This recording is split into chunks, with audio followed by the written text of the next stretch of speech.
আমি নন্দীদুলাল মণ্ডল ইতিহাসের পাতায় আর একবার প্রত্যেককে স্বাগত জানাই। আজকের ক্লাসে আমরা মূলত সিলেবাস নিয়ে আলোচনা করব। কিসের সিলেবাস? পিজিটির সিলেবাস বা ক্লাস 11-12-এর সিলেবাস।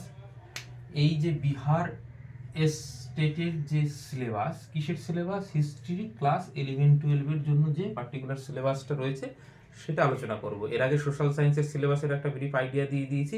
আজকে আমাদের যে সাবজেক্ট হিস্ট্রি সেটার সিলেবাসটা একটু আলোচনা করব এবং কোথা থেকে পড়বে, এই সিলেবাসটা কিভাবে কভার করবে সেইটা আলোচনা করব। ঠিক আছে, বোঝা গেল?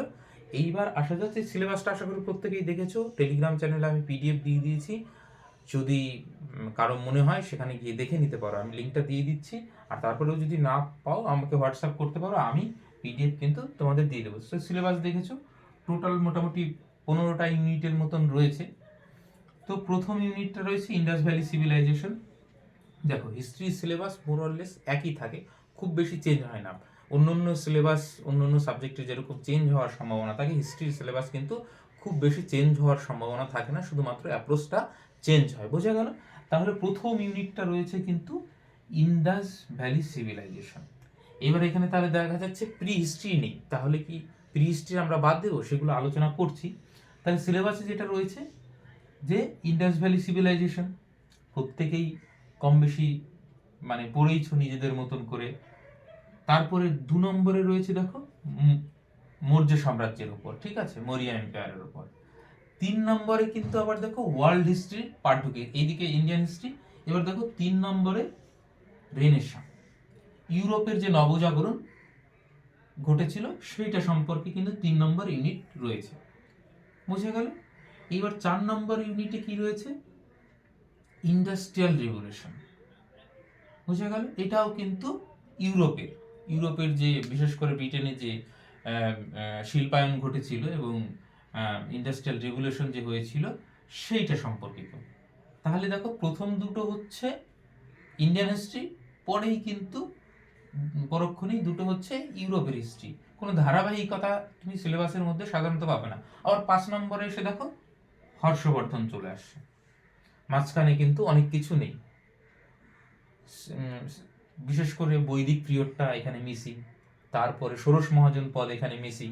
তাহলে বুঝতে পারছো কোনো ধারাবাহিকভাবে কিন্তু সিলেবাসটা কিন্তু দেওয়া নেই। হর্ষবর্ধনের পরে 6 নম্বরে আছে চোলা, ঠিক আছে। এই 6 নম্বরের পরে 7 নম্বরে আবার দেখো ফ্রান্স রেভলিউশন, ফরাসি বিপ্লব সম্পর্কে চলে আসছে। 8 নম্বরে কি? ওয়ার্ল্ড ওয়ার সেকেন্ড, দ্বিতীয় বিশ্বযুদ্ধ। এখানে কিন্তু প্রথম বিশ্বযুদ্ধ নেই। এইবার 9 নম্বরে আবার দেওয়া আছে দিল্লি সুলতানেট। ঠিক 10 নম্বরে দেওয়া আছে দেখো শুধুমাত্র আকবর। এখানে পুরো কিন্তু মুঘল সাম্রাজ্যের ওপর কিন্তু লেখা নেই। এবার অনেকে আমাকে প্রশ্ন করেছিল তাহলে কি শুধু আকবরটা পড়লেই হবে? সেটাতে আসছে, জাস্ট তারপরেই আছে ব্যাটেল অফ বক্সার এবং পলাশির যুদ্ধ এবং বক্সারের যুদ্ধ। 12 নম্বরে রয়েছে রিভোল্ট 1857, মহাবিদ্রোহ বা সিপাহী বিদ্রোহ যেটাই বলো। এবার 13 নম্বরে ইন্ডিয়ান ন্যাশনাল কংগ্রেস এবং অরিজিন থেকে, ঠিক আছে, ইন্ডিয়ান ন্যাশনাল কংগ্রেস আইএনসি। এবং 14 নম্বরে রয়েছে যে গান্ধিয়ান মুভমেন্ট বলতে পারো, অসহযোগ আইন অমান্য থেকে শুরু করে যে আন্দোলনগুলো, বিশেষ করে ন্যাশনাল মুভমেন্ট যে আমাদের হয়েছিল, টোটাল ইউনিটটা কিন্তু এখানে দিয়ে হয়েছে গান্ধীজির নেতৃত্বে যে আন্দোলনগুলো হয়েছিল সেইগুলো। এবং 15 নম্বর এবং শেষ ইউনিটে রয়েছে যে পার্টিশন কিভাবে হচ্ছে এবং ইন্ডিয়ান ইন্ডিপেন্ডেন্ট অ্যাক্ট, ভারতবর্ষ কিভাবে স্বাধীন হচ্ছে এবং ভারত বিভাজন, এই বিষয়টা আশা করি ওভারঅল চিত্রটা পাওয়া গেল। এইবার আসি কোথা থেকে পড়বে। দেখো, কম বেশি তোমরা প্রত্যেকেই কোনো না কোনো বই থেকে এই সিলেবাসগুলো পড়েছো, বিশেষ করে ইন্ডিয়ান হিস্ট্রি তো পড়েইছো। এইবার শুধু এর যেমন ইন্ডাস ভ্যালি সিভিলাইজেশন, এর তো কোনো শেষ নেই। তুমি যদি আর্কিওলজিক্যাল সার্ভে অফ ইন্ডিয়ার যে মোটা ভলিউমগুলো দেখো, তাহলে দেখবে যে এক একটা সাইটের ডিটেল দেওয়া আছে, মানে একটা সাইটের যে ডিটেলস সেটাই একটা বই হয়ে যাবে। তো অত কিছু তো পড়ার দরকার নেই, তাহলে পড়বেটা কি? তাহলে বিহার বোর্ড 11-12-এ কিন্তু এনসিইআরটির বই ফলো করে। বোঝা গেল? পরিষ্কার হলো? তাহলে ওইটা আগে কিন্তু কভার করতে হবে, কারণ ওইখান থেকে কিন্তু কোশ্চেন আসে। এইবার ইন্ডাস ভ্যালি সিভিলাইজেশনটা তাহলে কোথায় পড়বে তোমরা, আমি দেখাচ্ছি। ক্লাস 12-এর এটা বই, ক্লাস 12-এর বই দেখেছো? এইটা কিন্তু থিম ইন্ডিয়ান হিস্ট্রি পার্ট 1। এইটার যদি তুমি এসে যাও প্রথম চ্যাপ্টারটায় যাও, তাহলেই দেখতে পাবে ব্রিক্স, বিটস অ্যান্ড বোনস। চ্যাপ্টারটার নাম কি? ইন্ডাস ভ্যালি সিভিলাইজেশন নয় কিন্তু। তাহলে বিষয়বস্তু হচ্ছে ইট, পুঁথি এবং অস্থি সমূহ। মানে ওইখানে যে প্রচুর ইটের বাড়ি পাওয়া গেছে এবং অস্থি সমূহ পাওয়া গেছে এবং বিভিন্ন পুঁথি পাওয়া গেছে, সেই জন্য এরকম নাম দেওয়া আছে। তাহলে এইটা কিন্তু ক্লাস 12-এর যে ফার্স্ট চ্যাপ্টারটা আছে,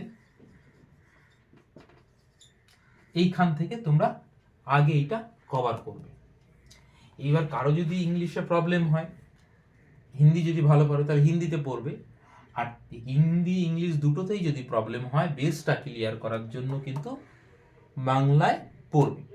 এইবার তোমাদের কাছে যদি বাংলা তোমরা সেরকম অ্যাক্সেস না থাকে, তাহলে আমাকে বলতে পারো, আমি চেষ্টা করব, ঠিক আছে, যে যতটা সম্ভব পড়িয়ে দেওয়ার। আর বলে রাখি যে যেটা মেম্বারশিপ প্রোগ্রাম অন করেছিলাম, সেটা অ্যাকচুয়ালি খুব প্রাথমিক, তো কোনো টেকনিক্যাল সমস্যা হচ্ছিল, যেটার জন্য একটু সমস্যা হচ্ছিল, জয়েন করা যাচ্ছিল না, সেই জন্য আমি ওটা বন্ধ করে দিয়েছি। ঠিক আছে, অনলাইন আমি চেষ্টা করব পরে গুগল মিটে ক্লাস নিয়ে নিতে। নেক্সট হচ্ছে 2 নম্বর মরিয়া এম্পায়ার। দেখো এখানে কিন্তু মাঝখানে অনেকটা গ্যাপ। এইবার প্রশ্ন আসছে যে বৈদিক পিরিয়ড থেকে তাহলে কোশ্চেন আসবে না, সিলেবাসে নেই। তোমরা যদি কোশ্চেনটা দেখো প্রিভিয়াস ইয়ারের যেটা স্টেট হয়েছিল, সেইখানে কিন্তু বৈদিক পিরিয়ড থেকে অনেক কোশ্চেন এসছে। তার মানে কি সিলেবাসের বাইরেও কিন্তু কোশ্চেন আসছে, এবং প্রি হিস্ট্রি থেকেও 2-1টা কোশ্চেন সাইজ সম্পর্কে কিন্তু এসেছে এর আগের বিগত বছরের প্রশ্নগুলো। তাহলে কিন্তু এই যে গ্যাপটা, এই গ্যাপের মধ্যে যে সিলেবাসটা রয়ে গেছে, ঠিক আছে, তো সেইটা কিন্তু তোমাদেরকে একটু পড়ে নিতে হবে, সেখান থেকেও কিন্তু কোশ্চেন আসবে। বোঝা গেল? যে ইন্ডাস ভ্যালি সিভিলাইজেশন আছে বলে শুধু ইন্ডাস ভ্যালি সিভিলাইজেশন পড়বো, ঋগ বৈদিক পিরিয়ড এবং পরবর্তী বৈদিক পিরিয়ড বাদ দিয়ে, ষোড়শ মহাজন বাদ দিয়ে একদম মৌর্য সাম্রাজ্যে চলে আসবে, এমনটা কিন্তু করলে অনেক কোশ্চেন তুমি মিস করে যাবে। শুধু সিলেবাস দেখে, হ্যাঁ সিলেবাসের জায়গা থেকে তো আসবে, কিন্তু ওখান থেকেও কিন্তু কোশ্চেন আসবে, বুদ্ধিজম জৈনিজম থেকে কোশ্চেন আসবে, ঋগ বৈদিক থেকে, ষোড়শ মহাজন পদ থেকে। তাহলে এই পার্টটা তুমি দেখো, এই পার্টটা কিন্তু এই বইটার সেকেন্ড চ্যাপ্টারে আছে কিন্তু, ঠিক আছে, এইটার কিন্তু সেকেন্ড ইয়েটা। তাহলে ক্লাস 12-এর যে এনসিইআরটির বই, ক্লাস 12-এর এনসিইআরটির বই সেকেন্ড চ্যাপ্টারটা ভালো করে তোমাদের রিডিং দিয়ে নিতে হবে, ঠিক আছে, এবং খুঁটিয়ে পড়তে হবে। ওখান থেকে কিন্তু যে বক্স করা আছে, দেখবে এইখানে যে বক্সগুলো করা আছে, এই যে এইরকম বক্স, এই জায়গাগুলো থেকে কিন্তু খুব ভালো করে খুঁটিয়ে পড়তে হবে। এই জায়গার ইনফরমেশনগুলো থেকে কিন্তু সরাসরি কোশ্চেন আসে। এইবার দ্বিতীয় হচ্ছে রেনেসাঁ। এটা কিন্তু তোমরা পাবে এই যে ক্লাস 11-এর বই, তোমরা এটা দেখো, থিমস ইন ওয়ার্ল্ড হিস্ট্রি, এইটাতে তোমরা পাবে এই যে, তারপরে ইন্ডাস্ট্রিয়াল রেভলিউশন, এইটা ওয়ার্ল্ড হিস্ট্রিটা শুরু হচ্ছে। বেসিক্যালি তোমাদের দেখিয়ে দিই, এইখানে দেখুন প্রথম দিকে একটু অ্যানসিয়েন্ট পিরিয়ডের ইয়ে আছে, এইখানে দেখো 4 চ্যাপ্টার নাম্বার 4-এ কিন্তু শুরু হচ্ছে ইন্ডাস্ট্রিয়াল রেভলিউশন দিয়ে। এইখানে কিন্তু এই সিলেবাসটাও যেমন ছাড়া ছাড়া, এনসিইআরটির বই যদি কেউ দেখে থাকো, ধারাবাহিকতা কিন্তু নেই, ছাড়া ছাড়া, কিন্তু ওইভাবে ছাড়া ছাড়া পড়লে কিন্তু হবে না। কিন্তু এইটার যে ইনফরমেশন আছে সেইটা কিন্তু একদম আয়ত্ত করে নিতে হবে, কারণ এইটা থেকে কিন্তু সরাসরি কোশ্চেন আসবে। বোঝা গেল? এইবার আসি হর্ষবর্ধনে।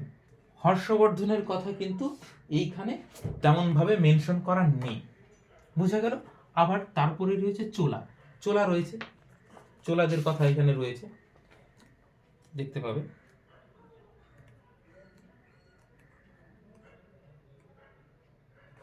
এইখানে চোলাদের বিষয়ে সামান্য কিছু ইনফরমেশন দেওয়া আছে, কিন্তু চোলা এগুলো এই বইটা থেকে শুধু পড়লে হবে না, কিন্তু এই বইটাকে বেস করে সঙ্গে আরো একটু অ্যাডভান্স পড়ে নিতে হবে। বুঝে গেল? তাহলে চোলাটা রয়েছে। এইবার দিল্লি সুলতানেট আসা যাবে। দিল্লি সুলতানেটে তোমরা জানো যে ক্লাস 12-এর থিম ইন ইন্ডিয়ান হিস্ট্রি, এটা পার্ট 2, কিন্তু প্রথমটা দেখালাম পার্ট 1 যেটা অ্যানসিয়েন্ট পিরিয়ডের, এটা হচ্ছে পার্ট 2।